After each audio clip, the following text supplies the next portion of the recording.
Oke, sahabat semuanya, kita masuk ke kutiba yang kelima di sini, tauhid, prinsip tauhid. Ini sudah lama vakum sekitar 3 minggu ya, Bung Arsif. Ya, Ustadz. Kita vakum 3 minggu, mudah-mudahan hari ini kita memulai, dan ini nanti ada 5 prinsip yang akan kita bahas. Kita lihat dulu. Sekarang kita begini, yang sudah kita bahas kemarin adalah ini, yaitu keutuhan simbol-simbol Tuhan. Sanurihim ayatina fil afaqi wa fi anfusihim hatta yatabayyana lahum annahul haq. Bentar, kita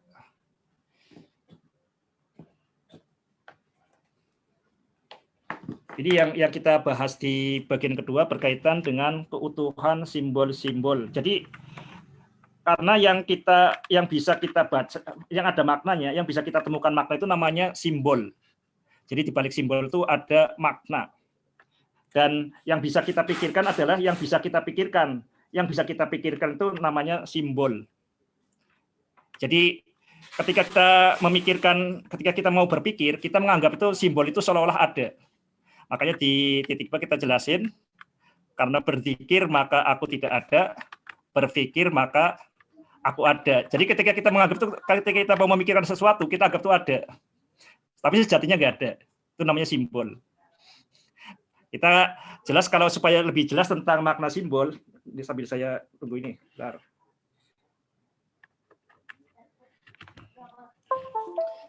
Supaya lebih jelas tentang makna simbol ini yang supaya kita ini ya, karena ini adalah tema sentral di kita. Yang namanya simbol itu seperti ini, sejatinya tidak ada.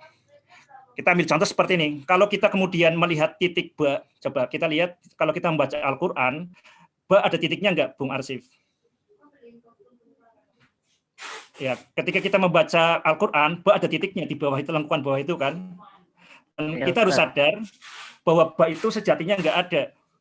Walaupun kita sejak awal membaca mushaf Al-Qur'an itu ada titiknya, kita harus sadar bahwa itu sejatinya enggak ada.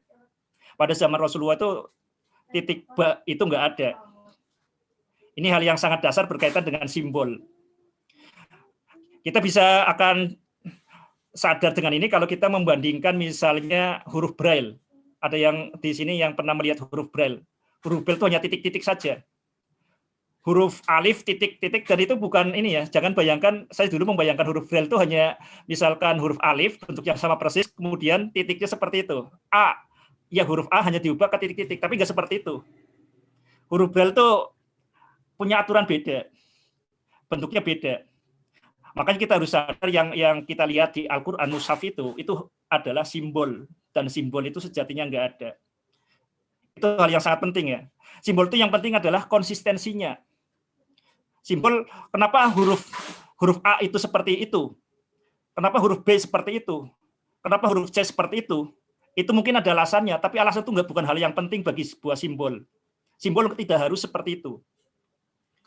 Kita lihat misalkan angka 1, 2, 3, 4 ya. Kita lihat yang angka bilangan-bilangan yang kita kenal di matematika SD.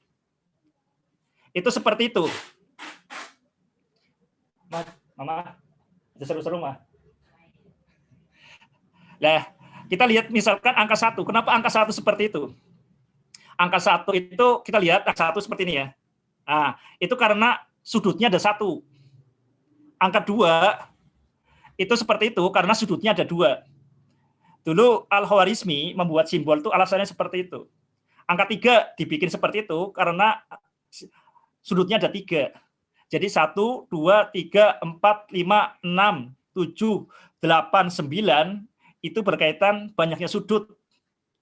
0 itu seperti lingkaran karena itu nggak ada sudutnya. Itu dulu ketika alasan Al-Khwarizmi membuat simbol itu. Tapi apakah penting alasan itu? Enggak. Yang penting adalah konsisten. Sekarang saya tanya Bung Arsif tahu nggak kenapa huruf 3 itu seperti itu, Bung Arsif? Angka 3 seperti itu. Kalau dari penjelasannya tadi kan sudutnya 3, Ustaz. Ya, sekarang sudah mulai berubah kan, otak-atik. Sekarang nggak seperti yang Al-Khwarizmi itu. Makanya ini yang namanya simbol itu nggak perlu alasan sebenarnya.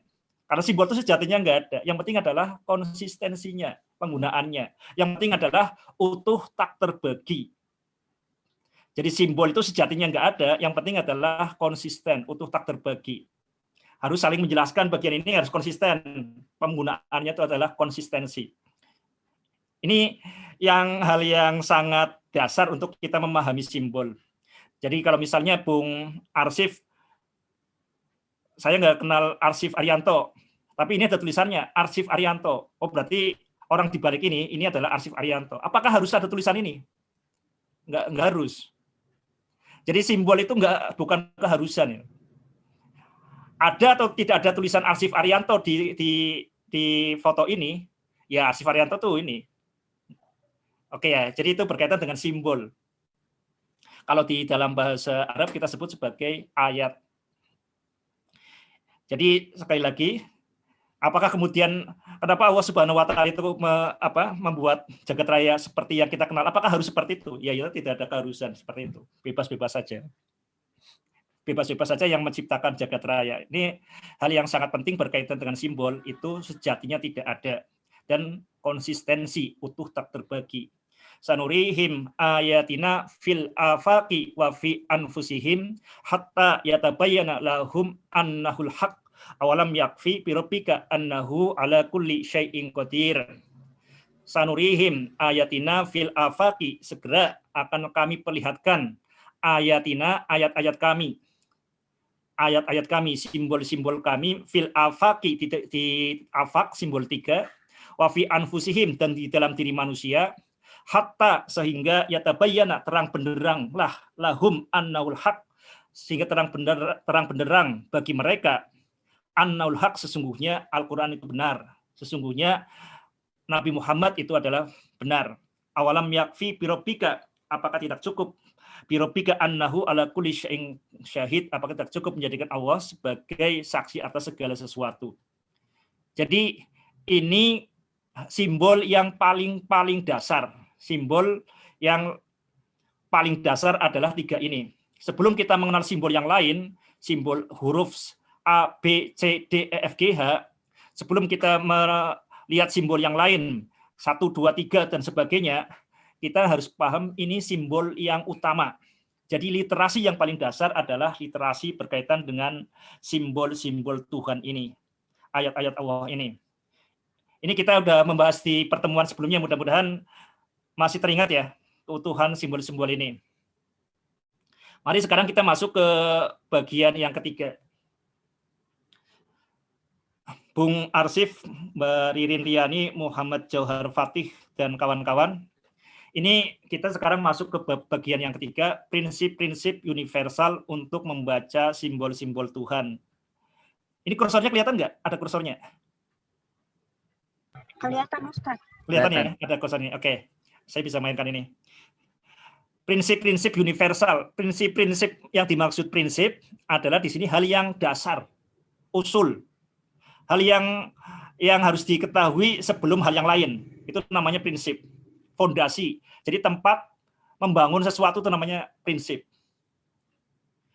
Universal maksudnya apa? Universal di sini berlaku di mana-mana. Bukan hanya ketika membaca Al-Quran, bukan hanya ketika kita membaca diri, bukan hanya ketika membaca jagat raya, tapi untuk membaca segala-galanya, untuk membaca ayat-ayat Allah.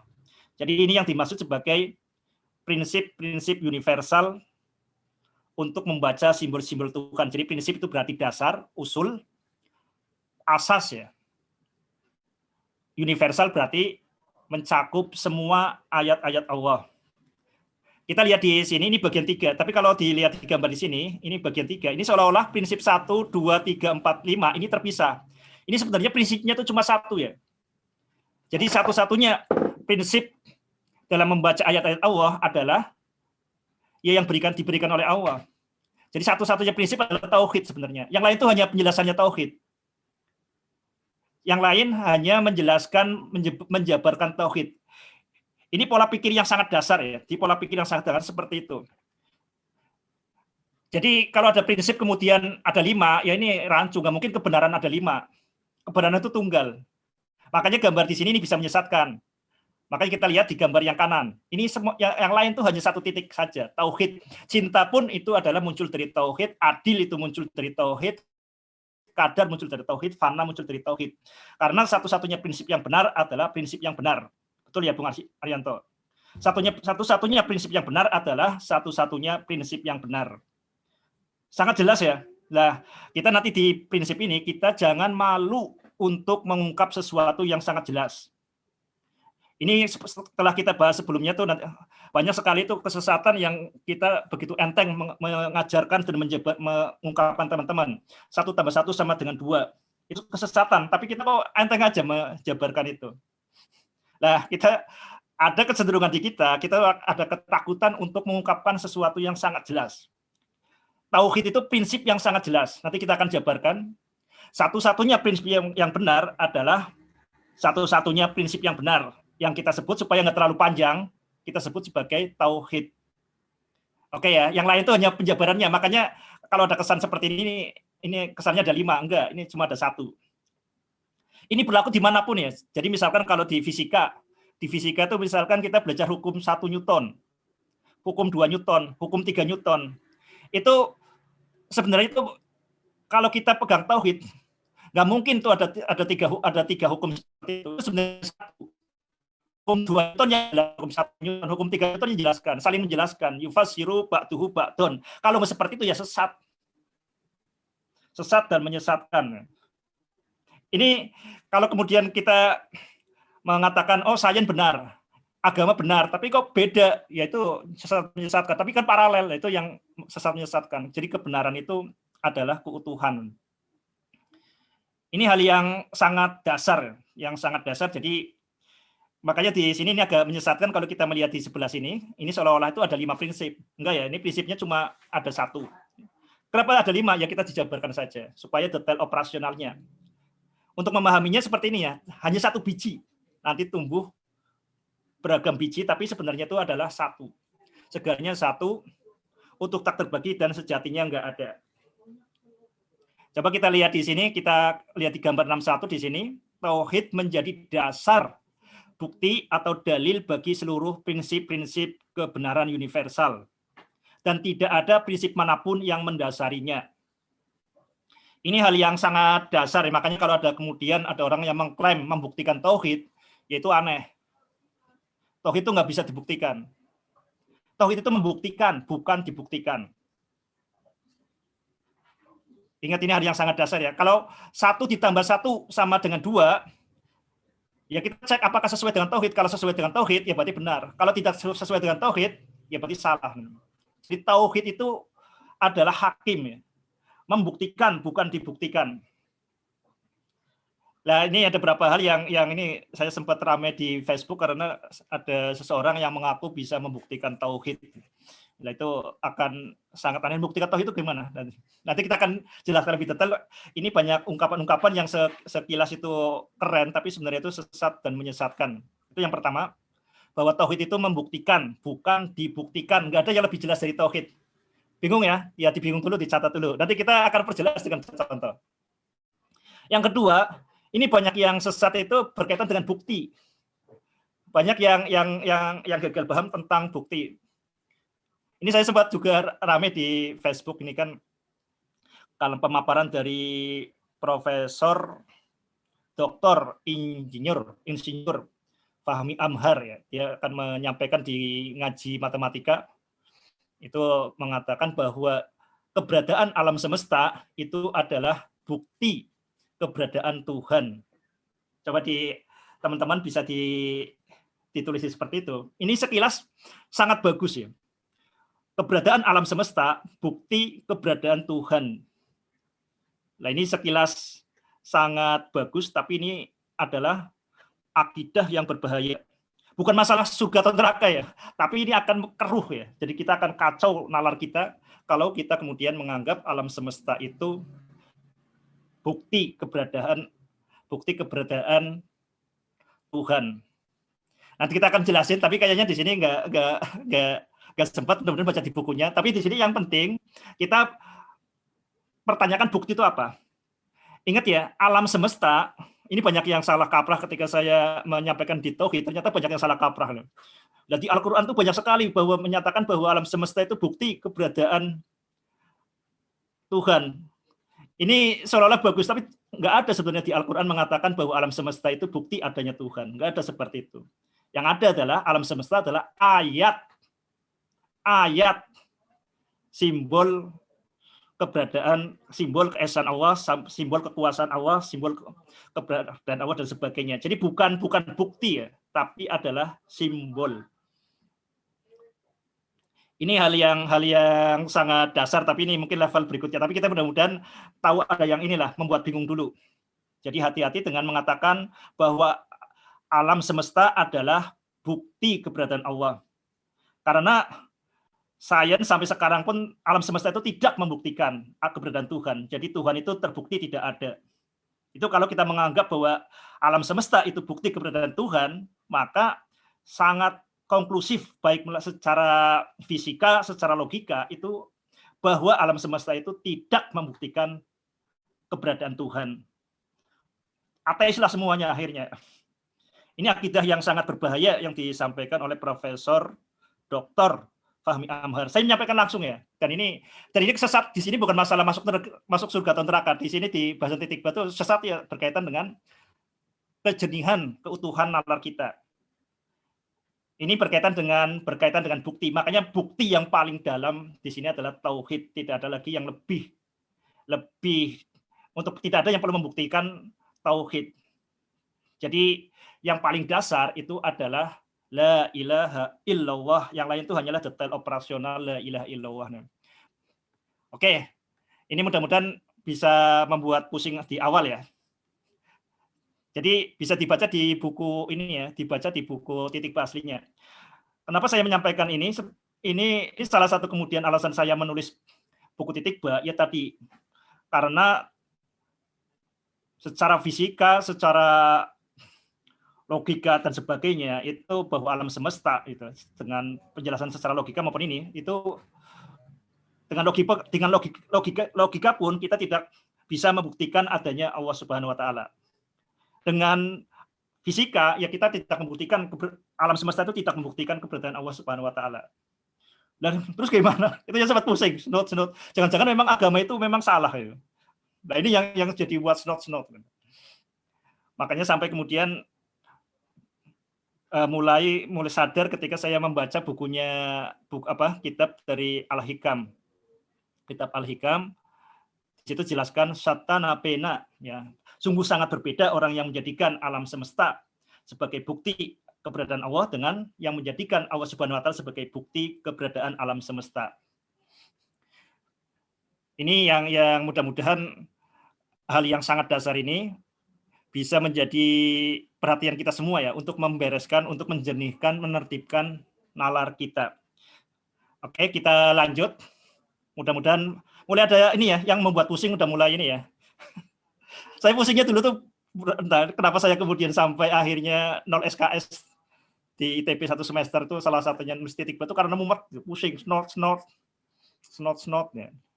Karena waktu itu di ITB itu waktu itu kan lagi rame awal tahun 2000-an ya. Itu Harun Yahya, pernah dengar ya Bung Arsif? Jadi Harun Yahya itu tesisnya ya, pesannya itu adalah bahwa alam semesta, fenomena alam semesta itu membuktikan keberadaan Tuhan. Itu sangat berbahaya ya, ajaran seperti itu. Oke, dan justru ketika dari mulai itu memuat, jadi kita sungguh sangat tepat kemudian ternyata Al-Quran itu bukan bukti bahwa alam semesta itu adalah ayat. Maka di sini yang kita bahas adalah berkaitan dengan ayat-ayat. Oke ya, kita lanjut di berikutnya yang keempat. Sahabat titik ba, dimanapun Anda berada, ini tauhid kita di titik ba itu versi yang mana? Tauhid versi titik ba merujuk yang mana? Kita lihat di sebelah kanan. Ini tulisan di satu kelompok ya saudara kita sesama Muslim, penyimpangan akidah Asy'ariyah. Ya. Kita tahu akidah Asy'ariyah ini yang menjadi fondasi dari misal terutama di Indonesia itu berarti yang Nahdlatul Ulama ya. Kalau di NU itu secara ini usuluddin itu merujuk pada Imam Asy'ari dan Maturidi. Nah, ini menurut golongan di luar itu berarti ini sesat, ya. Penyimpangan akidah Asy'ariyah. Oh, ini ya bikin stres lagi saja. Ini saya dulu belajar di sekolah NU di SMP Penawaja Pendidikan Ahlussunnah wal Jamaah. Kan belajar di situ salah satu ajaran Asy'ariyah berkaitan dengan sifat 20, wujud, qidam, baqa, muhalafatul lil hawadisi, qiyamuhu binafsihi, itu kan. Nah, kemudian di kampus mengenal ini aliran lain yang sering disebut sebagai Salafi atau Wahabi, itu kan. Wah, itu sesat, waduh, stres benar-benar. Pusing dah. Loh, selama ini saya ajaran sesat deh. Nah, ini di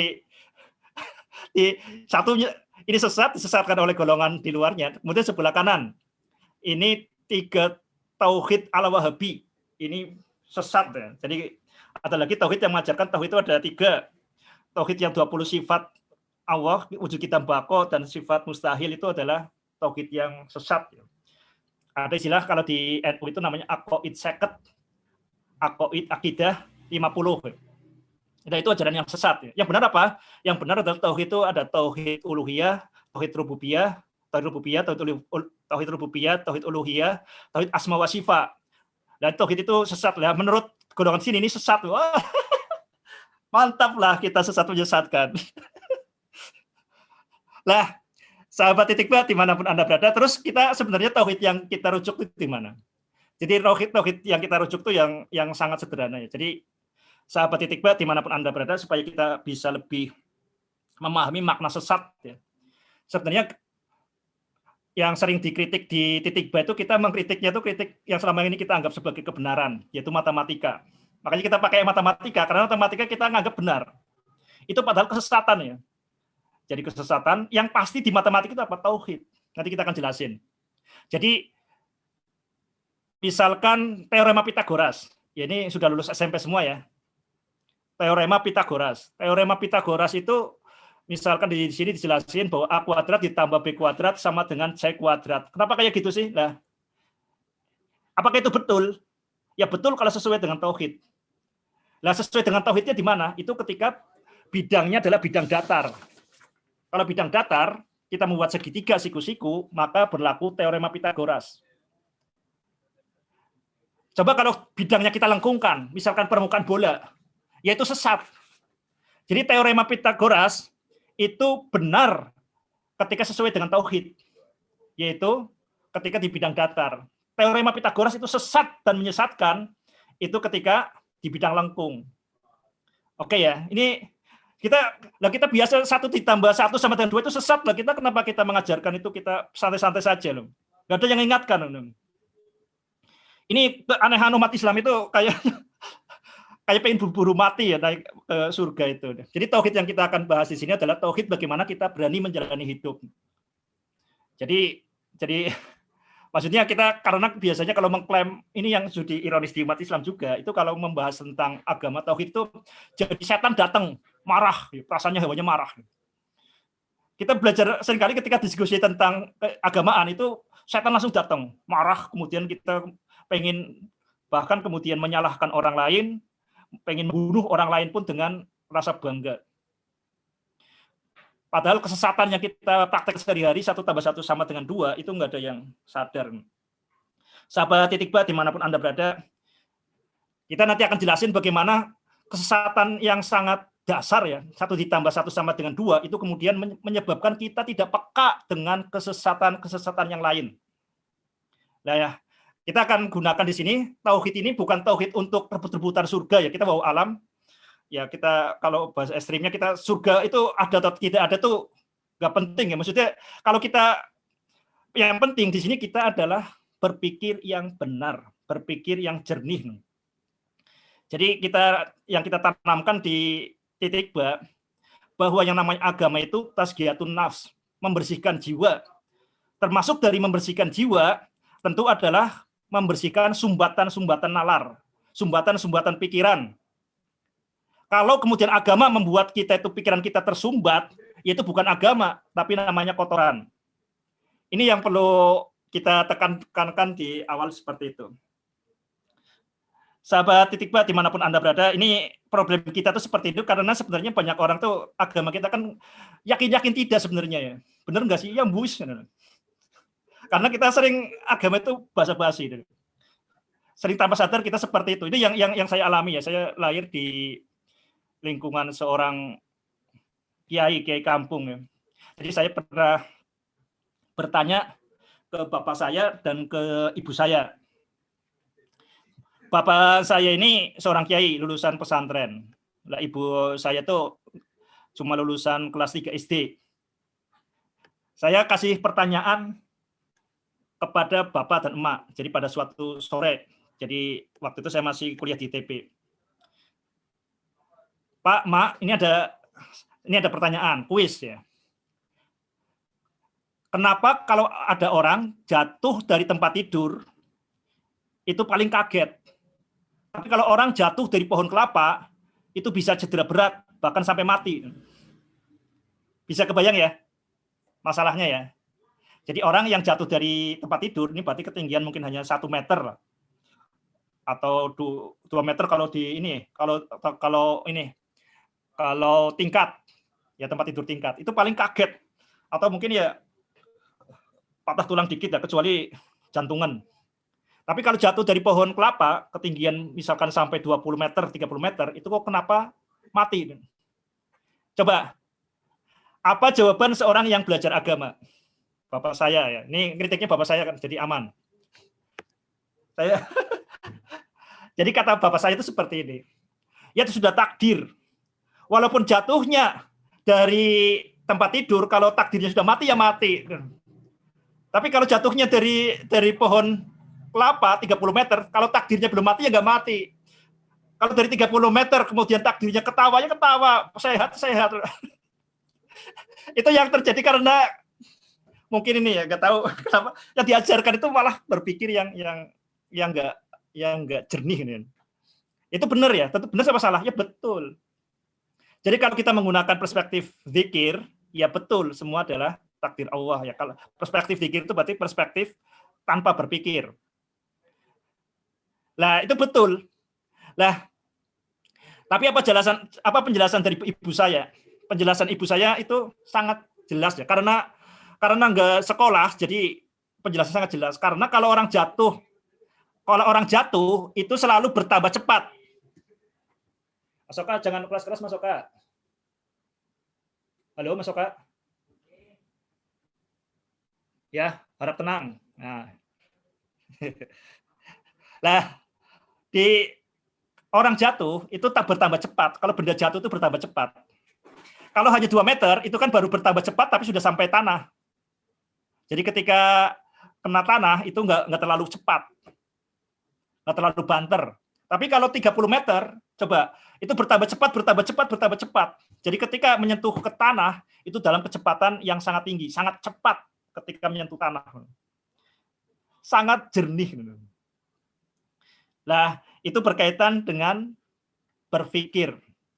Jadi ini bukan masalah benar atau salah ya. Jadi yang dipikirkan bapak saya ya betul. Kalau kita kemudian berzikir, nggak mau berpikir, ya kita itu pasti semua adalah karena kehendak Allah. Tapi kalau sebagai khalifatullah, kita kan harus mengelola kehidupan di sini. Ini kan harus berpikir jernih. Nah ini yang terjadi di kita itu ada pemisahan seperti itu antara zikir dan pikir. Makanya ini yang sangat dasar menjadi pikiran di titik ba, ini adalah sangat aneh, sangat lucu, sangat mengenaskan kalau kemudian orang beragama itu tidak tambah cerdas, tidak tambah jernih, tidak tambah utuh, tidak tambah kokoh nalarnya. Ini hal yang sangat penting ya, karena kita ada kecenderungan orang beragama itu nggak bisa mikir. Yang kita kebayang orang-orang yang berpikir itu orang-orang kafir. Ini kan aneh.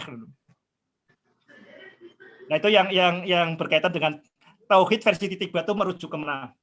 Ya, merujuk situasi masalah yang hendak kita coba kita berikhtiar mengatasinya, itu masalah konkret seperti itu. Banyak kemudian orang umat Islam itu kemudian akhirnya ya udahlah apatis dengan agama walaupun aneh. Ya itu pokoknya seperti ini, walaupun di otak itu ada ketidaknyamanan ya seperti itu. Jadi kita memisahkan antara ketika kita menulis matematika itu nggak ada kaitannya dengan tauhid. Tauhid itu ketika kita berkaitan dengan kematian. Ketika kita mengamati jagat raya, kita nggak ada kaitannya dengan tauhid. Ini sesuatu yang sangat aneh ya. Kemudian yang terjadi ini penyesatan yang sangat dasar itu menganggap bahwa yang namanya sains dan agama itu berdampingan. Berdampingan itu berarti kan sesuatu yang terpisah. Ini sesuatu yang tampaknya bagus, tapi sebenarnya itu bertentangan dengan tauhid bahwa segalanya itu adalah satu, utuh, tak terbagi. Dan karena sejatinya yang ada hanya Allah Subhanahu wa Ta'ala, maka simbol-simbol itu sejatinya tidak ada. Jadi ini perlu clear sejak awal ya. Nanti ini tauhid di titik batu yang mana ya tauhid seperti itu. Jadi kita yang kemudian yang ketiga yang perlu saya ingin sampaikan, ini banyak yang protes kemudian kenapa di titik B itu mengatakan sejatinya tidak ada. Jadi Tuhan tidak ada loh. Seperti itu kan. Nah, ini yang salah kaprah di titik B ini sebenarnya detail operasional dari yang diperintahkan oleh Kanjeng Nabi, tafakkaru fi ala illah wala tafakkaru fillah. Berpikirlah tentang nikmat-nikmat Allah, jangan berpikir tentang Allah. Tafakkaru fi khalqillah wala tafakkaru fi dzatillah. Berpikirlah tentang ciptaan Allah, jangan berpikir tentang Allah. Ini hal yang sangat-sangat dasar. Jadi kita disuruh berpikir yang dapat kita pikirkan. Kalau kita memikirkan yang tidak dapat kita pikirkan, yaitu kita menghabis-habisan waktu, kita menyiksa diri kita sendiri. Menyiksa diri sendiri, maka itu namanya adalah zolim. Itu yang merusak di situ. Makanya di titik B itu kita lugas di sini, sejatinya tidak ada. Segalanya satu, utuh tak terbagi, dan sejatinya tidak ada. Karena yang hendak kita bahas adalah yang dapat kita bahas. Yang hendak kita pikirkan adalah yang dapat kita pikirkan. Ini hal yang sangat dasar seperti itu. Ini ada kecenderungan di agama kita, itu umat Islam itu habis energinya itu memikirkan yang tidak bisa dipikirkan. Membahas yang tidak bisa dibahas. Jadi kita takut membahas yang bisa dibahas, karena kita misalnya tentang bagaimana perilaku nyamuk, kita nggak tahu. Lebih baik kita memikirkan yang tidak bisa dipikirkan. Kita membahas yang tidak bisa dibahas, kita kemudian realitas terdekat kita nggak bisa berpikir, otak mati. Ini yang terjadi, jadi sangat aneh kemudian kalau agama itu jadi pembunuh, nalar, mengotori pikiran kita. Ini hal yang awal yang supaya kita tekankan. Jadi kalau mungkin ada yang tanya nih, penulis titik B itu haluannya mana? Apakah NU, Muhammadiyah, HTI? Jadi saya kalau Profesor Fahmi Amhar dulu kan dikenal di ini ya, intelektualnya HTI. Oh berarti dia orang NU. Nah, kemarin saya juga mengkritik, saya coba ngangkat itu rektor di UIN. Itu kan banyak orang NU. Nah, yang ketika mengatakan pentingnya integrasi ilmu. Nah, integrasi keilmuan. Ini juga pemikiran yang absurd, yang aneh ya. Jadi kita akan tahu yang integrasi ilmu itu sesuatu yang aneh. Karena ilmu itu tumbuh seperti pohon, tadinya dari satu, bercabang-cabang. Makanya terjadi yang integrasi ilmu itu akhirnya pencocok-cocokan di rantingnya itu, dihubung-hubungkan. Jadi menghubungkan ranting-ranting itu pekerjaan yang aneh dan absurd. Makanya itu biasanya tanda keminderan kita umat Islam ya. Padahal sains yang ada itu kesesatannya sudah sangat nyata ya. Di ekonomi, di politik itu kesesatannya sangat nyata. Di fisika, di matematika itu banyak sekali kesesatan-kesesatan. Dan sekarang tuh makanya ilmuwan terus berpikir karena mereka itu merindukan tauhid. Contohnya di fisika. Di fisika saat ini itu ada dua pola pikir. Pola pikir yang dikenal mekanika kuantum dan pola pikir relativitas. Ini dua kebenaran yang berbeda. Ini kan aneh. Makanya orang terus berpikir. Itu berkaitan dengan integrasi ilmuwan. Itu juga banyak yang aneh. Ini karena apa? Ya tadi kita lupa bahwa yang namanya gagasan yang terbaik itu adalah gagasan tauhid. Gagasan tauhid itu seperti apa? Kita di Al-Qur'an sangat jelas, masalu di situ kasyajaratin thayyibatin asluha sabitun wa far'uha fis sama. Perumpamaan gagasan yang bagus, kalimat yang bagus yaitu kalimat tauhid itu seperti pohon. Dari biji kemudian tumbuh jadi pohon bercabang-cabang dan kemudian mendatangkan buah di dalam setiap waktu. Itu bukan hanya ini ya, bukan hanya dikagumi dibaca berulang-ulang, itu adalah suatu model yang sangat luar biasa. Model atom itu kalau kemudian hanya dibaca, dihafalkan, ya orang nggak akan bisa membuat sabun, orang nggak bisa membuat vaksin. Sama kalau kemudian, tapi ini kita model yang ada di Al-Quran bahwa gagasan yang bagus, kalimat thayyibah itu seperti pohon, itu bukan hanya untuk dibaca berulang-ulang. Tapi makanya sangat aneh kemudian ini di kalangan UIN, ya bahkan profesor itu banyak yang kemudian mengintegrasi keilmuan. Ini saya sampaikan di sini ya. Ini nanti kan saya link ke YouTube juga, ini biar banyak bantahan. Ya kita harus, ini ya, jadi yang namanya benar, nggak usah, sesuatu yang sangat jelas ya, absurd ya. Jadi integrasi keilmuan, tapi ini menjadi tren ya, kayak kebanggaan di intelektual muslim sekarang. Ya jadi, dan kemarin yang saya colek ya di sana itu ada rektor UIN apa ya, saya coba ini, mudah-mudahan ada teman yang kemudian kenal dengan rektor UIN Sunan Ampel, ada rektor UIN mana lagi saya lupa ya, ada 3 itu. Ya ini mudah-mudahan nanti setelah saya link di YouTube itu ada yang kenal disampaikan bahwa integrasi keilmuan itu adalah gagasan yang absurd, yang aneh, dan makanya yang nggak akan membuat apa-apa. Karena sudah sejak awalnya fondasinya itu udah rapuh ya. Ini yang bisa kita sampaikan seperti itu, ini supaya berkaitan dengan nanti, dulu ikutnya apa ini? Yang nulis Itikba, ya alhamdulillah saya nggak pernah ikut HMI, nggak pernah ikut API, saya nggak pernah ikut ini, bahkan nggak pernah OS mahasiswa ya. Saya dulu ketika kuliah ngurusi sekolah di rumah, namanya Makiyah, yang sudah pernah saya ceritakan ya. Jadi ini nggak ada afiliasi apapun, ini yang saya, ini yang berbahaya itu kalau kemudian kita ributnya di ranting-ranting, di organisasi seperti itu. Organisasi itu sebenarnya kan untuk sarana untuk bersatu, bukan kemudian untuk saling ini ya, saling untuk menyesatkan. Ini mudah-mudahan bisa dipahami ya sejak awal supaya nanti tauhid, karena tauhid itu temanya sensitif. Ketika kita membahas tauhid itu biasanya sekali lagi adalah cara untuk mengundang setan. Kita jadi ini kafir ini ya. Jadi marah gitu kan. Kemudian akibatnya banyak orang yang kemudian dihalalkan darahnya itu biasanya juga atas nama tauhid. Ini sesat, karena sesatnya berkaitan dengan tauhid. Wah, ini ahli bid'ah, ini lebih berbahaya dari macam-macam seperti itu. Ini mengerikan. Makanya di sini tauhid yang mana kita jelaskan tadi. Ya kita lebih baik menyesatkan matematika lah. Matematika adalah sesat dan menyesatkan. Terus yang pasti itu apa di matematika?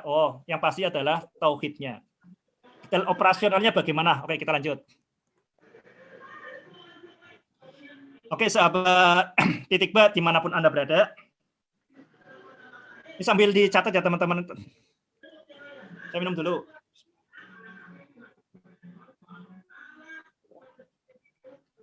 Oh ya, ini sebelum ini mungkin kalau ada yang mau bertanya bisa ini ya, bisa ditulis di kolom komen, terus nanti Bung Arsif atau Mbak Ririn bisa membacakannya seperti itu ya. Supaya saya juga ada waktu untuk ini, untuk berhenti sejenak. Oke. Sekarang kita masuk ke bagian ketiga, yaitu prinsip-prinsip universal dalam membaca ayat-ayat Tuhan. Nah, supaya kita hubungkan dengan bagian yang kedua. Kita kemarin di bagian yang kedua, kita sampai di seperti ini. Ini Max Planck. Max Planck mengatakan bahwa sains, ilmu pengetahuan, tidak dapat memecahkan misteri tertinggi, misteri terbesar dari alam semesta. Mengapa? And that is because, karena pada nanti di analisis terakhir, kita sendiri adalah bagian dari misteri itu. Jadi ketika kita bisa memecahkan alam semesta, misteri misalkan atom itu bagaimana, kemudian kenapa ada vaksin, bagaimana kita terpecahkan misteri, itu sebenarnya nanti pertanyaan berikutnya, kenapa kita bisa memecahkan itu? Jadi nanti kalau kita kemudian memikirkan alam semesta secara mendalam, kita akan sadar bahwa ternyata tuh solusinya ada di dalam diri kita, sesuatu yang sangat aneh ya. Jadi ketika kita kemudian berusaha melihat jagat raya sekecil-kecilnya, alam sekecil-kecilnya, kita akan sampai pada diri kita sendiri. Ketika kita saya jelaskan, ketika kita sekecil-kecilnya, misalkan seperti ini ya, ketika kita melihat virus, cukup pakai mikroskop. Pakai bakteri pakai mikroskop. Kalau virus, misalkan di corona, kita pakai mikroskop elektron. Jadi bukan pakai cahaya, tapi pakai elektron. Lah, bagaimana kalau kita melihat atom? Kita tidak bisa pakai hanya sekedar pakai tadi alat bantu mata, yang digunakan adalah alat bantu imajinasi, yaitu matematika. Jadi kita melihat atom itu bukan pakai mikroskop ya. Kita bisa melihat elektron itu bukan pakai mikroskop, itu pakainya apa? Pakai mata batin. Seperti juga kalau kita melihat jarak jauh, berarti kita melihat masa lalu. Kita udah bahas ya, itu kita pakai teropong. Terus pakai teropong. Tapi kalau kita pengen melihat yang paling jauh, sekali lagi kita kemudian pakai imajinasi. Jadi akhirnya kita melihat di dalam diri kita. Jadi misteri-misteri terdalam itu ternyata ada di dalam diri kita. Ini hal yang sangat dasar di titik B dijelaskan bahwa mata batin itu lebih dipercaya, lebih tajam daripada mata kepala kita. Kita bisa lihat di gambar sebelah kanan ya, ini kekuatan dari teori, tapi ini lebih pas kekuatan dari mata batin. Kemampuan mata batin kita melihat, misalkan di sini antimateri dilihat mata batin tahun 1928, dilihat oleh mata kepala 1932. Black hole ini sudah dilihat oleh mata batin tahun 1916. Dilihat kemudian dengan mata kepala dan teknologi 71. Nah, ini boson 1964 dilihat dengan mata batin, dengan mata kepala ini dan sebagainya. Jadi mata batin itu melihat lebih dulu, mata batin itu memandu mata kepala. Ini pentingnya kita itu mata batin itu lebih penting daripada apa yang ada di dunia. Jadi yang kita bisa lihat di mata kepala itu sebenarnya adalah tipuan-tipuan. Untuk bisa mengusir tipuan-tipuan, kita harus merujuk pada diri kita, pada mata batin. Jadi sebenarnya ini banyak juga pertanyaan konyol ya, bagaimana cara menghitung masa matahari, bagaimana bisa menghitung jarak bumi ke matahari, ngukurnya bagaimana? Itu kan pikiran-pikiran sebenarnya yang ini kan, karena kita menganggap bahwa yang mata itu adalah instrumen kebenaran. Mata kepala kita tuh sebagai instrumen kebenaran. Oke, kita bisa lihat di sini. Nah, kenapa bagaimana mata batin kita itu bekerja? Kenapa bagaimana dengan mata batin kita bisa tahu bahwa jagat raya itu bermula 14 miliar tahun yang lalu. Nah, sekali lagi kita di sini. Ini cara kerja mata batin. Tauhid benar, tapi apakah relevan? Ini yang perlu kita sampaikan ya, karena kita kalau katakan tauhid salah, wah ini nanti dikejar-kejar orang ini kan. Tauhid benar, tapi apakah ketika kita menulis aljabar, ketika kita belajar fisika, belajar akuntansi, belajar sejarah itu relevan? Ya dilupakan. Jadi ini yang paling penting di sini. Kita kalau kebenaran itu adalah berikutnya adalah bagaimana mengembangkannya. Yang namanya biji itu bagaimana menumbuhkannya. Ini di matematika itu sangat jelas ya. Kalau yang namanya aksioma ya, sesuatu yang sangat jelas itu bukan kemudian diimani, tapi yang namanya iman itu harus ditumbuhkan. Makanya di Al-Qur'an itu bolak-balik mengatakan amanu wa amilus solihat. Yang namanya iman, kebenaran yang sangat terang benderang itu harus menumbuhkan inovasi, menumbuhkan tindakan, bukan sekedar tindakan, tapi tindakan perbaikan, tindakan bawa kebaikan, amilus solihat. Itu sangat jelas. Jadi yang namanya iman itu bukan diyakini, oh pokoknya yakin, itu bukan iman, itu namanya bohong-bohongan, lucu-lucuan. Yang namanya iman itu berarti bukan sesuatu. Harus ditumbuhkan. Saya ambil contoh misalkan berkaitan ini ya, kalau di matematika ini sebelum kita lihat di gambar di sini. Misalkan di antara dua titik, hanya bisa dibuat satu garis lurus. Coba buat dua titik. Titik, coba kan, bisa dibayangkan kan? Hanya ada satu garis lurus. Betul nggak? Bung Arsif? Ya sangat jelas kan? Nah, terus Kalau sudah jelas, bagaimana penerapan berikutnya? Sekarang bagaimana kalau 3 titik? Bagaimana kalau 4 titik? Ya kita kembali bermula dari yang sangat jelas tadi, yang kita imani. Yang kita imani itu dalam matematika itu namanya aksioma. Aksioma tuh nggak ada gunanya kalau kemudian tidak kemudian menumbuhkan namanya teorema. Jadi yang namanya aksioma kayak fondasi ya, dibangun untuk membuat bangunan yang lain. Itu yang namanya iman tuh seperti itu. Bukan pokoknya iman itu yang sebenarnya itu omong kosong ya. Jadi iman yang tidak berbuah inovasi yaitu berarti iman yang mandul. Iman yang tidak berbuah inovasi berarti iman yang tidak berbuah inovasi. Iman yang tidak berbuah, iman yang mandul. Jadi sesuatu yang sangat jelas itu diterapkan ya. Bukan kemudian dibiarkan begitu saja. Hanya nanti dapatnya nanti akhirat pahala. Oke, sekarang kita jelaskan supaya lebih detail di sini. Sekarang bagaimana pentingnya relevansi tauhid. Ini kita lihat bahkan di sini, coba kita lihat di sebelah kanan di sini, sebelah kiri. Ini berita di Kompas, ini juga dikutip di Republika. Gara-gara 4x6 dan 6x4, Yohanes Surya didebat Profesor ITB. Jadi Yohanes Surya ini Profesor Fisika. Yohanes Surya ini adalah perintis, pendiri tim Olimpiade Fisika Indonesia (TOFI). Di debat Profesor ITB. Profesor ITB dalam hal ini adalah Profesor Iwan Pranoto. Ini debat tentang soal matematika kelas 2 SD dari Semarang. Jadi ada anak kelas 2 SD yang bingung, kemudian ada jawabannya disalahkan gurunya atau apa ya, kemudian dimunculkan di media sosial sampai kemudian dibahas oleh netizen, warganet. Nah, menurut Profesor Yohanes Surya, 4x6 berbeda dengan 6x4. Kenapa? Kalau 4x6, ini berarti 6-nya ada 4. Berarti 6 ditambah 6, ditambah 6, tambah 6. Sedangkan kalau 6x4, ini 4-nya ada 6. Ini pakai matematika nggak apa-apa ya, ini matematika SD. 6x4, ini berarti 6-nya ada 4.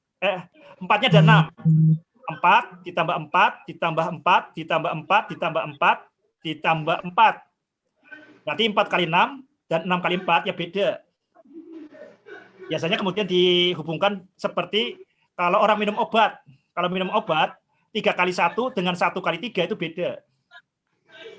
Kalau 3x1 berarti diminumnya 3 kali, masing-masing 1 tablet.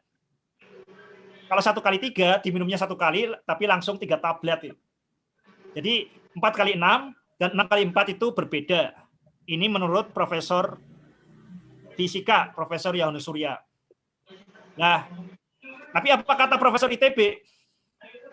Nggak seperti itu matematika. Matematika itu nggak berkaitan dengan realitas. Ini hal yang sering tidak lupa. Matematika itu berkaitan dengan realitas ya. Kalau 1 kursi itu ada. Coba 1 kursi 1 gelas. Ini saya ini 1 gelas. Ini 1 gelas. Tapi yang namanya 1 itu mah 1. Yang kita tulis 1 itu bukan 1, itu kan simbol 1. 1 itu realitasnya bukan realitas fisik. Matematika itu nggak berkaitan dengan realitas fisik seperti itu. Walaupun bisa diterapkan ke realitas fisik, tapi matematika itu punya dunia lain. Bukan dunia fisika. Jadi 4x6 ya sama dengan 6x4. Itu matematika seperti itu. Itu sifat komutatif. Kebanyakan tidak sama, Pak. Tidak sama. Ini ada komen dari Kak Arif dan Kak Muhammad Johar. Alasannya gimana? Dari Kak Arif, 4x6 tidak sama dengan 6x4. Terus dari Kak Muhammad Johar, tergantung konteksnya. Jadi, jika dalam konteks matematika murni, maka sesuai sifat komutatif, 4x6 sama dengan 6x4. Tapi jika dalam konteks realitas, maka 4x6 itu tidak sama dengan 6x4. Berarti yang benar tuh yang sesuai dengan realitas apa matematika murni? Tergantung pembicaraannya, Ustaz. Oke. Coba kita lihat di sini ya. Oke, ini pentingnya kita kemudian tauhid itu menjadi sangat relevan di sini. Coba kita lihat ini nih yang saya tulis di sini ada ini misalkan dari Pak Taufik Hidayat ini. Ini dosen di UPS Universitas Pancasila Tegal. Lihat proses apa hasil. Oh, berarti kalau proses berarti beda ya. kalau hasil sama. Egi von Vera ini teman di ITB, fisika ITB kalau nggak salah. Jelas beda, oh yang nulis angka 4 dulu dan yang satu angka 6 dulu. Oke, Egi von Vera. Safrizal Harun, ini kayaknya juga dosen alumni ITB kan. Nalar kerjanya nalarnya kerja, kalau pertanyaan adalah apa persamaan dan perbedaan 4 kali 6 dan 6 kali 4. Oke, coba kalian diajarin di sekolah gimana? 4 kali 6 dengan 6 kali 4 sama atau beda?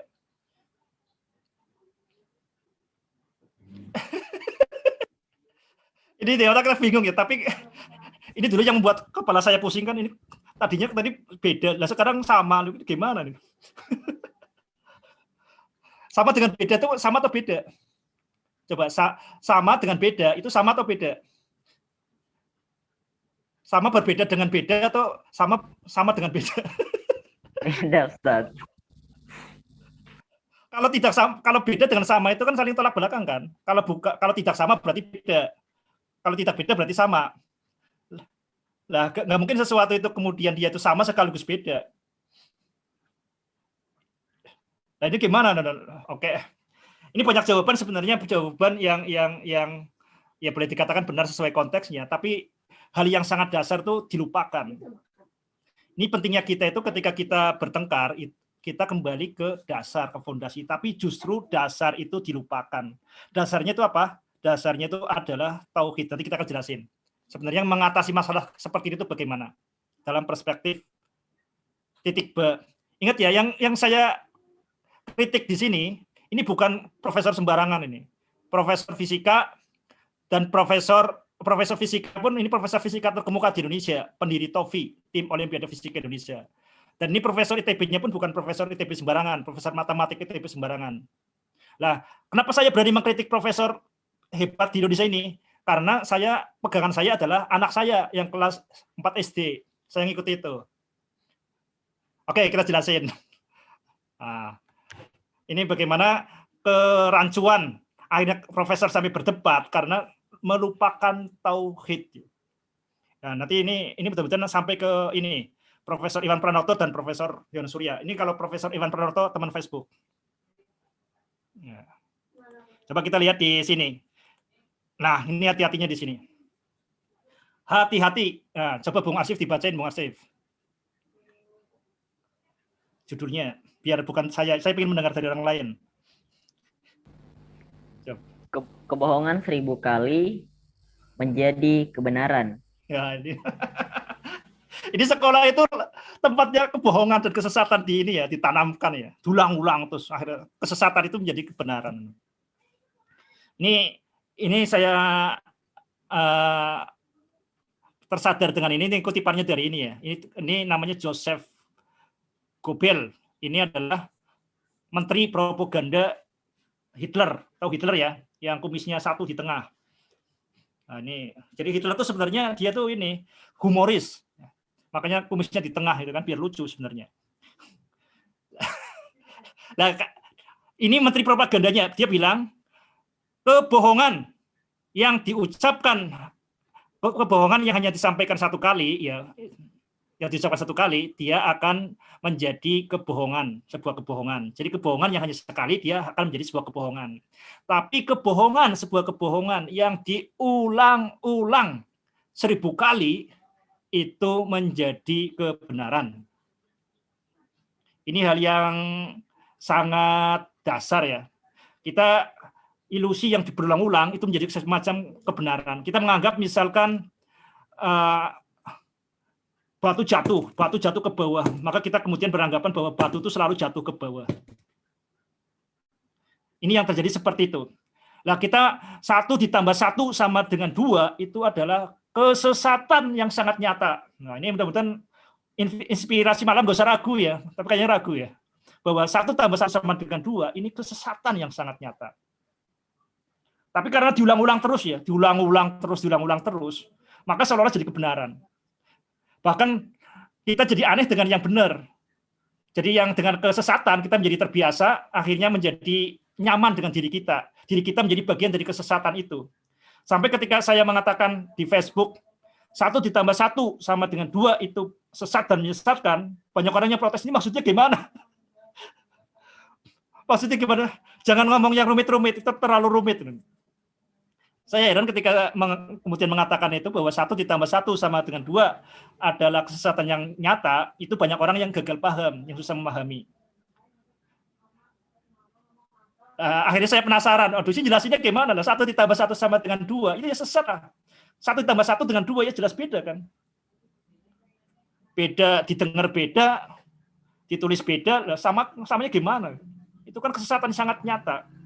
Tapi karena berulang-ulang seperti itu, kesesatan yang sangat nyata pun kita nggak peka. Kita menganggap sebagai suatu kebenaran, padahal hanya kebiasaan saja. Ini hati-hati dengan seperti itu ya. Karena kita kemudian melihat B punya titik, maka kita menganggap titik B itu ada. Padahal itu hanya B itu biasa ada. Sejatinya nggak ada. Karena ketika kita lahir, jagat raya ada, kita menganggap jagat raya itu ada.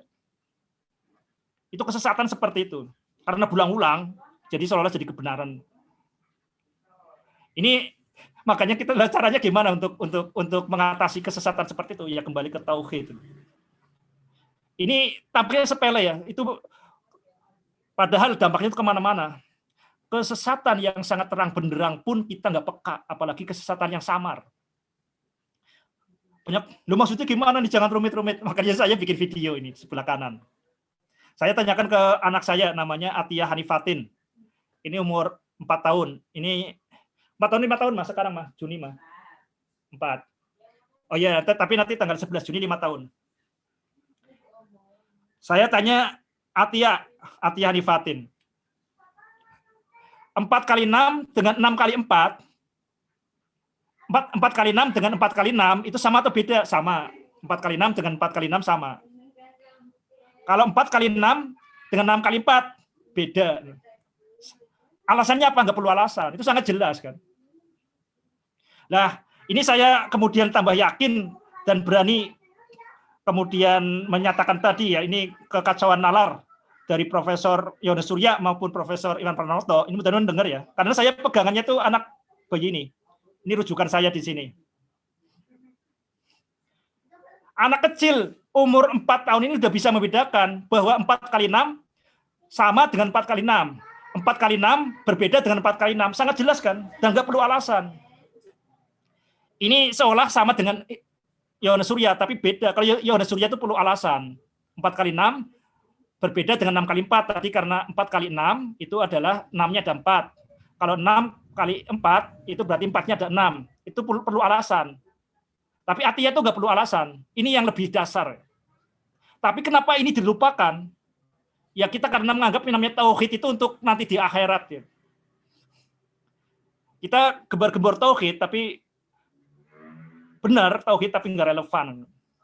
Oke, kita lihat lebih lanjut. Ini sudah saya ini ya. Ini video ini sebenarnya ini file ini sudah saya sampaikan di ngaji matematika.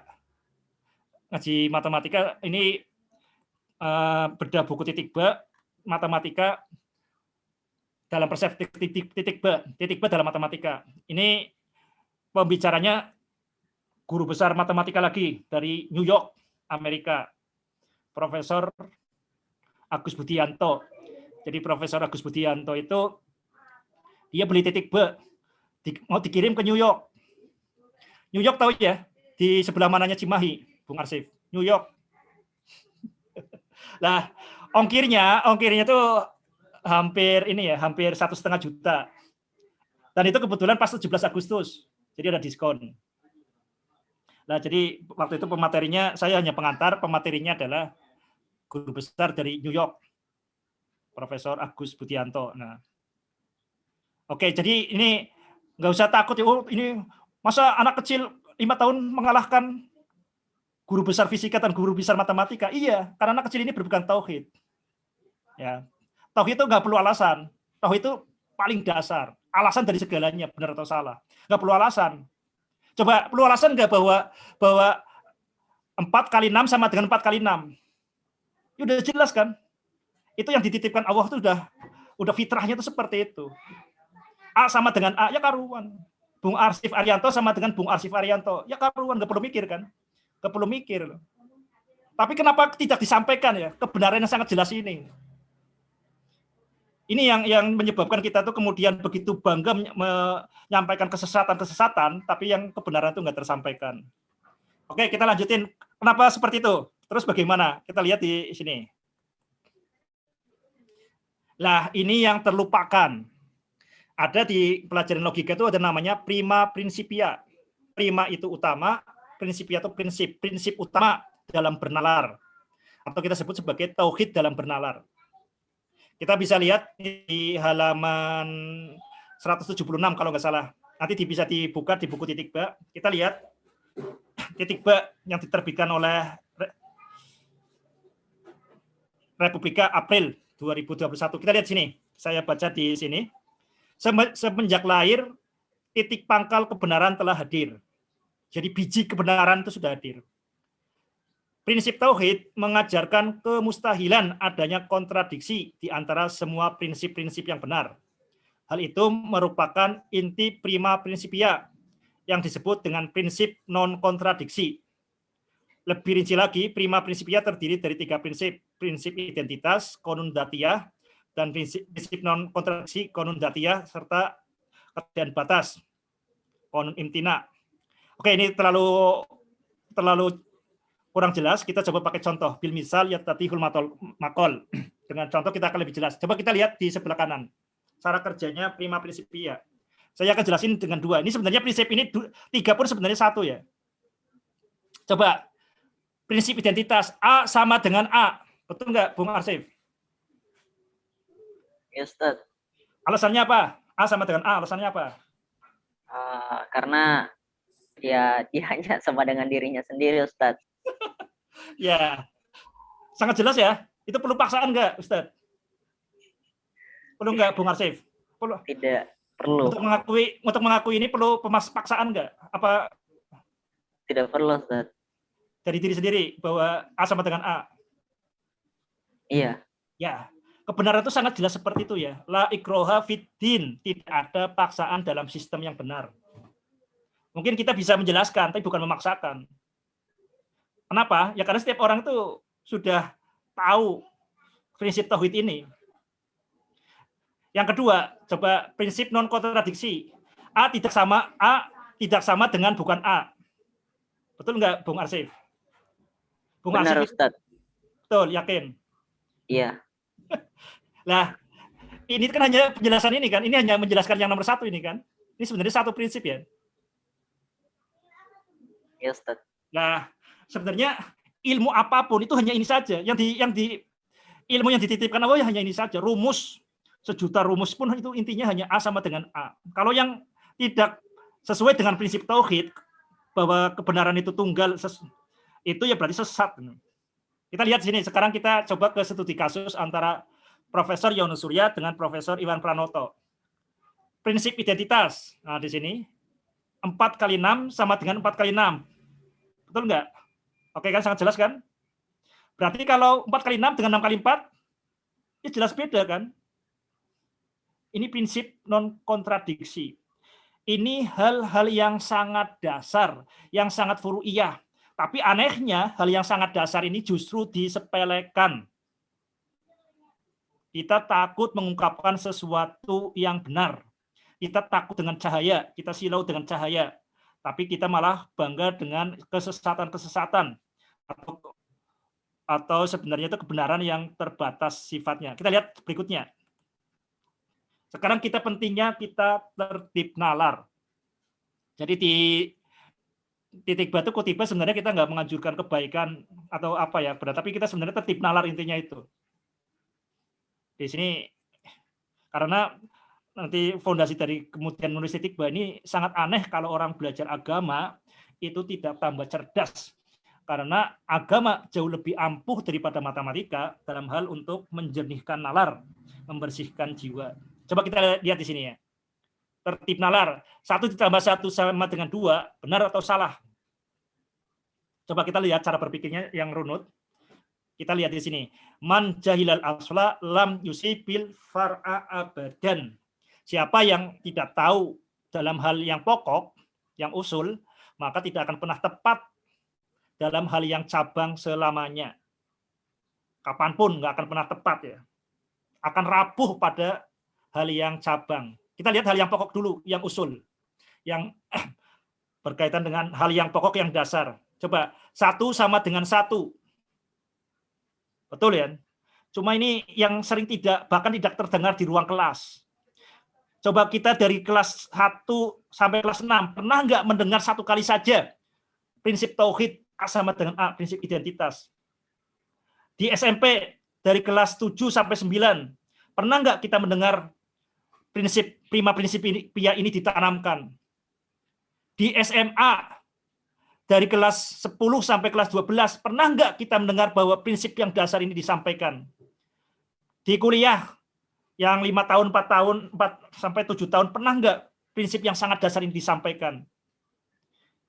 Ini sangat aneh, satu kali pun tidak. Padahal harusnya setiap detik, setiap langkah kita bermatematika, setiap langkah kita belajar apapun, bertindak apapun, itu ini pada dasarnya adalah ini. Ini harus bukan hanya satu kali, tapi diulang-ulang.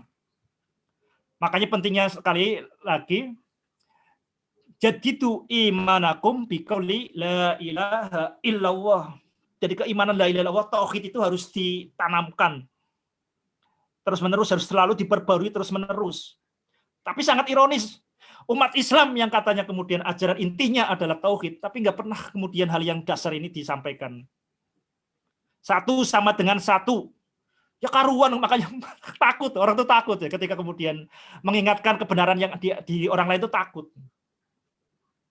1 ditambah 1 sama dengan 1 ditambah 1, itu yang benar. 1 ditambah 1 sama dengan 2, ini pada pokoknya adalah salah. Pada dasarnya adalah salah. Ini sangat jelas, 1 ditambah 1, yang tertulis dengan yang terdengar, yang tertulis pun beda, yang terdengar pun beda. Kenapa kemudian benar? Ini yang ujuk-ujuk, loncatan nalar seperti ini. Makanya kebenaran yang terang benderang ini nggak disampaikan, ini aneh. Kalau kita tidak peka dengan yang fondasi ini kita tidak perkuat, ya jangan berharap kemudian kita bernalar benar. Ini pentingnya tertib nalar. Lah, cabang sekarang baru kalau sudah pokoknya sudah disampaikan, ditekankan sudah kuat, yang namanya pokok, fondasi itu untuk membangun bangunan. Jadi fondasinya dulu ditekankan, dibolak-balik ditekankan ini.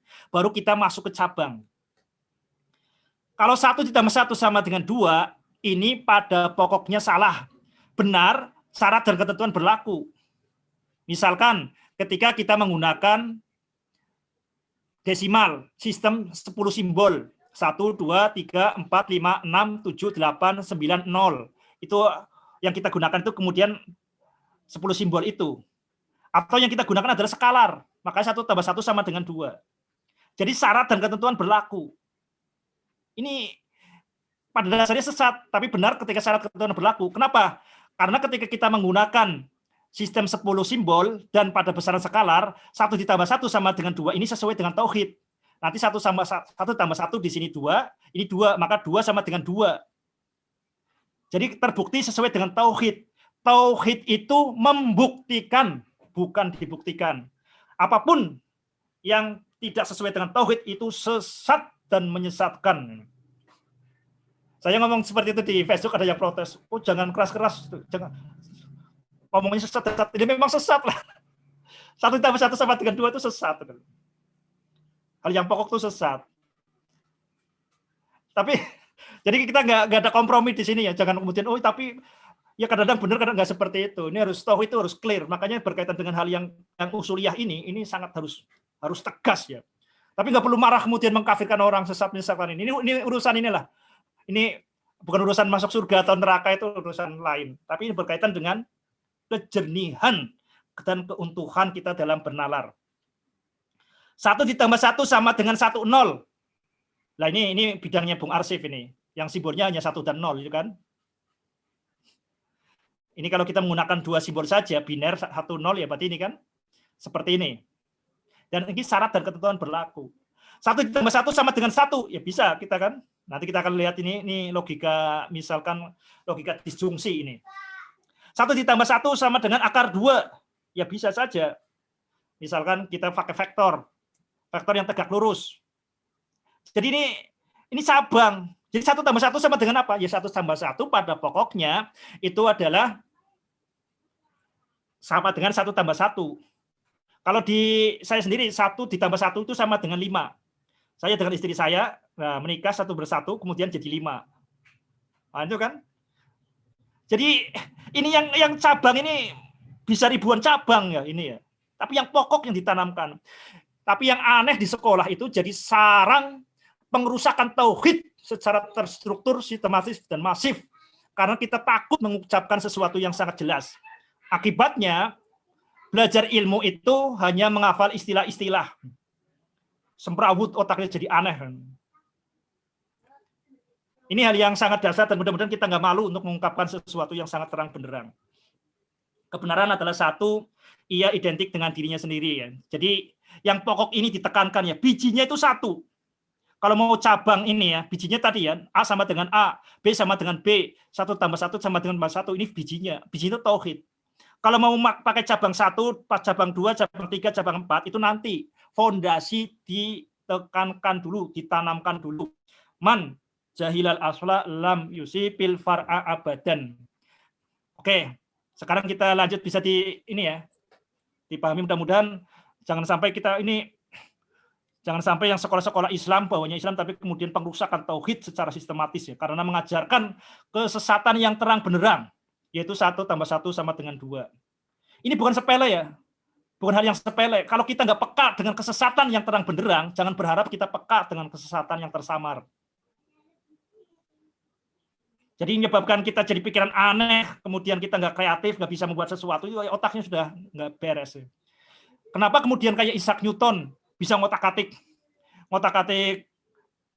huruf kok sampai kemudian bisa menghitung jarak bumi matahari, bisa menghitung massa beratnya matahari, itu karena konsisten dengan tauhid, ya, penanaman tauhid seperti itu.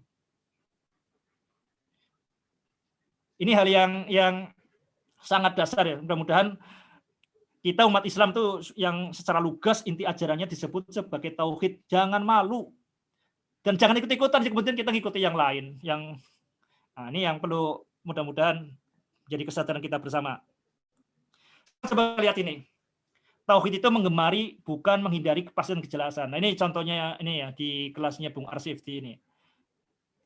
Coba ini 1 ditambah 1 sama dengan berapa? 1. Ini anak-anak ini gurunya senang, dosennya. 1 ditambah 0 sama dengan berapa? 1. Nah, ini kan. Nah, sekarang di sini. 1 tambah 1 sama dengan berapa? 2. Gurunya ngamuk kok. Ini bubar. 1 ditambah 1 kok sama dengan 2. Ini akibat kesesatan. Ya. Akibatnya menjawab anak 1 tambah 1 sama dengan 2. Ngamuk. Nah, ini kan lagi belajar yang namanya ini, simbol logika di sini. Ini hanya ada on-off. Benar salah, logika seperti itu benar salah. Ini ada 2 ini dari mana? Kita hanya menggunakan 2 simbol 0 1. Ini 2 dari mana? Tapi kesesatan yang nggak disadari itu menyebabkan kita jadi aneh di hal-hal yang lainnya. Jadi tauhid itu bukan sekedar relevan ya, setiap detik kita nulis matematika, setiap langkahnya, setiap itu kita adalah tauhid. Jadi yang namanya matematika, yang namanya fisika atau apapun itu hanya detail operasional tauhid. Jadi tauhid itu bukan hanya di dekat kuburan atau ketika di tahlilan atau tapi tauhid itu di matematika, di fisika, kita berbisnis dan apapun itu adalah tauhid. Nah, coba sekarang kita ini periksa apakah sesuai dengan tauhid.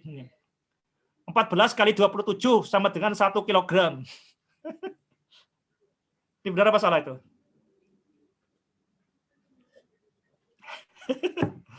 Benar Ustaz itu.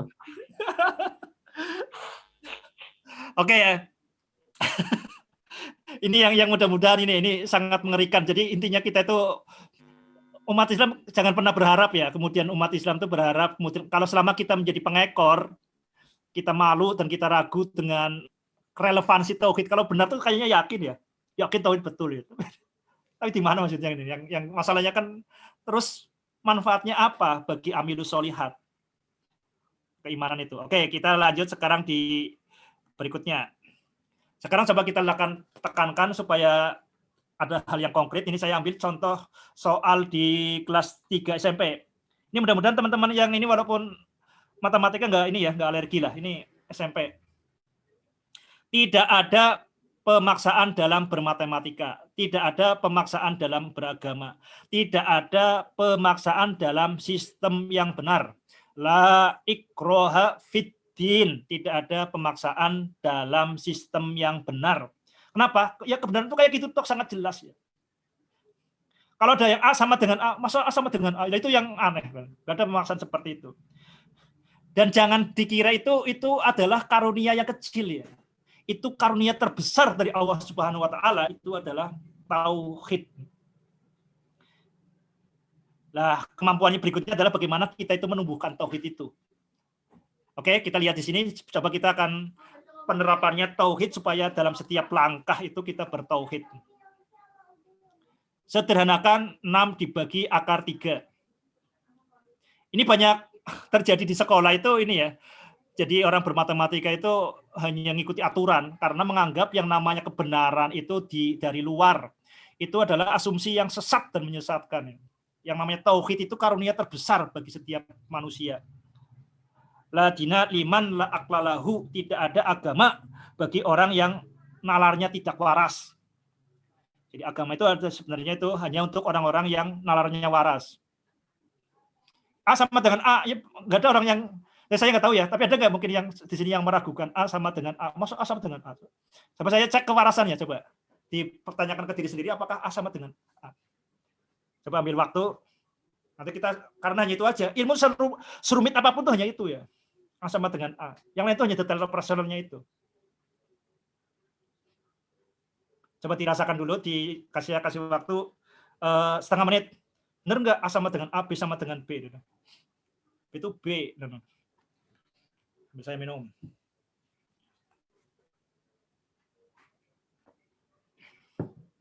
Nah, kita lihat seperti ini ya. Saya dulu yang jadi aneh kan seperti ini. Saya waktu di ITB itu belajar statika. Statika itu bukunya tebel, tapi rumusnya hanya satu. Apa sih? Rumusnya itu hukum 1 Newton. Benda kalau tidak diapa-apakan, maka tidak akan apa-apa. Coba Bung Arsy, benar nggak? Kalau benda tidak diapa-apakan, maka tidak apa-apa. Iya, Ustaz. Yakin? Iya, karena tidak diapa-apakan, Ustaz. Nah, kalau kita yakin itu betul, terus detail operasional bagaimana? Bagaimana kita menumbuhkannya menjadi sesuatu yang berguna? Nah, itu yang dilakukan Newton itu seperti itu. Benda kalau tidak diapa-apakan, berarti benda tidak akan apa-apa. Itu hukum 1 Newton. Nah, kalau benda hukum 2 Newton untuk menjelaskan hukum 1, kalau benda diapa-apakan, maka benda akan apa-apa. Betul nggak? Kayak gitu ya. Nah, kalau sudah sangat jelas terus manfaatnya apa gitu loh. Yang namanya iman itu seperti itu, sangat jelas, sangat gamblang, terus so what gitu kan. Nah, itu buku tebel banget, statika itu hanya menjelaskan itu. Benda kalau tidak diapa-apakan, maka tidak apa-apa. Itu tebel banget. Gitu. Dan karena penerapannya konsisten dengan tauhid, maka kemudian kita bisa membuat gedung pencakar langit, menara Dubai, bisa membuat jembatan, bisa membuat tower, bisa membuat tiang pancang di tengah laut. Itu penerapan itu. Penerapan secara konsisten. Jadi benda kalau tidak diapa-apakan, maka tidak apa-apa. Itu terapannya bisa tinggi, bisa ini ya, bukunya bertebal banget 1 meter juga cukup untuk menjelaskan itu. Nah, A sama dengan A, tauhid itu kalau dijabarkan ya itu laukanal bahru midadal kalimati robbi, tidak akan cukup seandainya lautan ini digunakan untuk menjelaskan bahwa A sama dengan A, menjabarkannya itu. Jadi kita yang paling penting, yang paling ditekankan di sini, jangan malu dengan kebenaran. Kalau kita kemudian begitu bangga mengajarkan kesesatan 1 ditambah 1 sama dengan 2, ya mudah-mudahan mulai bertobat lah. Kita yang pertama itu harus ditekankan dulu yang benar dulu. Kalau 1 tambah 1 sama dengan 2 itu syarat dan ketentuan berlaku. Oke, kita coba diterapkan ke sini. Kembali ke laptop. Kita lihat di sini. 6 dibagi akar 3. Persiapan. Kita tanyakan ke diri sendiri, karena ilmu itu sudah ada di dalam diri kita. Dan yang namanya ucapan itu sebenarnya kan nggak ada maknanya. Coba Kalau di Arab Saudi itu ada kurma nggak, Bung Arsif? Ada kurma nggak di Arab Saudi? Kurma. Ada, Ustaz. Yakin? Tapi tanya Arab Saudi. Kurma. Tahu nggak orang Arab Saudi? Nggak. Kurma kan bahasa kita kan ya?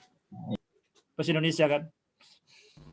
Ya, maksudnya seperti itu. Ya, jadi yang namanya kata-kata itu nggak punya makna kan? Kita yang beri makna. Oke, itu yang perlu disadari ya. Jadi supaya kita tidak yang namanya simbol, jangan malah kita disembah. Simbol itu digunakan untuk dilampaui, bukan untuk kemudian mengekang diri kita. Oke, persiapan. Apa yang dimaksud dengan perintah sederhanakan? Nah ini, seringkali kita itu sederhanakan itu maksudnya apa? Sederhanakan 6 dibagi akar 3. Sederhanakan itu apa, Bung Arsif? Diperjelas, Ustadz. Perjelas itu apa? Agar lebih mudah disebutkan. Agar lebih mudah disebutkan maksudnya apa?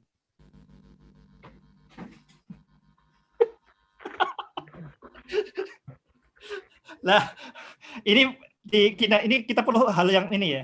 Makanya sebenarnya kita kemudian setelah titik batu saya membuat matematika titik. Yang namanya sederhana itu bisa kita terima dalam 2 titik. Jadi seperti ini ya, roti. Tubuh kita sebenarnya nggak bikin roti, nggak butuh roti. Tapi itu kan sudah dicerna. Setelah roti kemudian jadi glukosa, baru kemudian diserap. Karena glukosa itu molekul yang sederhana, sehingga bisa diterserap oleh tubuh kita. Nah, kita bayangkan yang namanya ilmu informasi itu seperti itu.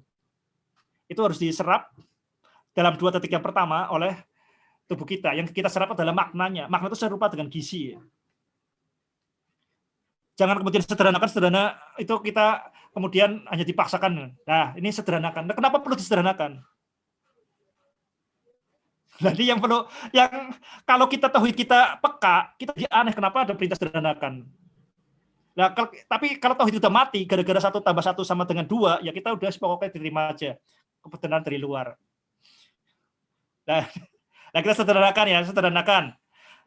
Sederhanakan adalah dibuat lebih sederhana. Lah, apa yang dimaksud dengan sederhana dalam konteks soal ini? Apakah ini nggak sederhana? Tapi sebelum saya bertanya ini, pernah nggak bertanya seperti itu ketika mendapat pelajaran ini, Bung Arsif?